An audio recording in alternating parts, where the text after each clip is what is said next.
సమర్థుడైన శిక్షకుడు ప్రాణాహుతి ప్రసార శక్తి చేత సాధకుడి మనసులోని నిమ్నతమ ప్రవృత్తులను బలహీనపరిచి అతడి హృదయాంతరాళాల్లో దివ్య జ్యోతి యొక్క విత్తనాన్ని నాటుతాడు.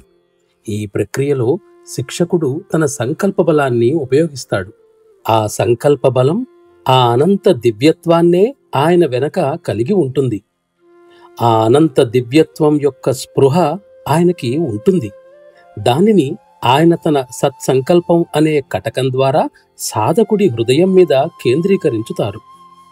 ప్రారంభంలో సాధకుడు ఏమీ అనుభూతి చెందకపోవచ్చు. కేవలం తన ఇంద్రియాల ద్వారా మాత్రమే అనుభూతి చెందేందుకు అతను అలవాటు పడటమే ఇందుకు కారణం.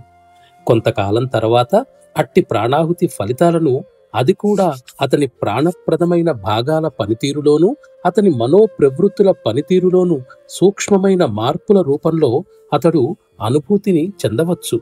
యోగి ప్రసారం చేసే ప్రాణాహుతి ప్రక్రియ వల్లనే ఉన్నత స్థితులను సిద్ధింపచేసే ఆధ్యాత్మిక శిక్షణ సాధ్యమవుతుంది తప్ప మరి ఇంకే పద్ధతి వల్ల సాధ్యం కాదని నేను హామీ ఇస్తున్నాను. ప్రాణాహుతి ప్రసార శక్తి చాలా అత్యున్నత స్థాయికి చెందిన యోగసిద్ధి. దానిని ఉపయోగించి యోగి తన సంకల్ప బలంతో ఎవరిలోకైనా యోగశక్తిని లేదా దివ్యకాంతిని ప్రసారం చేసి వారిలోని అవాంఛనీయమైన వాటిని గాని లేదా వారి ఆధ్యాత్మిక ప్రగతికి అవరోధాలైన వాటిని గాని తీసివేయగలడు. అతడు తన చుట్టూ ఉన్న వారి మీదనే కాక దూరంగా ఉన్నవారి మీద కూడా ఈ శక్తిని ఉపయోగించగలడు. అతడు ఏ విధంగానైనా ఏ సమయంలోనైనా ఈ శక్తిని వినియోగించవచ్చు.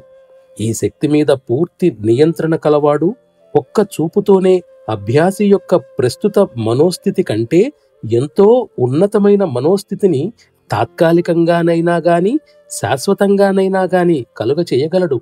ఈ ఉన్నత స్థితిని సాధించటానికి ఆ అభ్యాసికి జీవితకాలం పడుతుంది. ఇది సత్యం.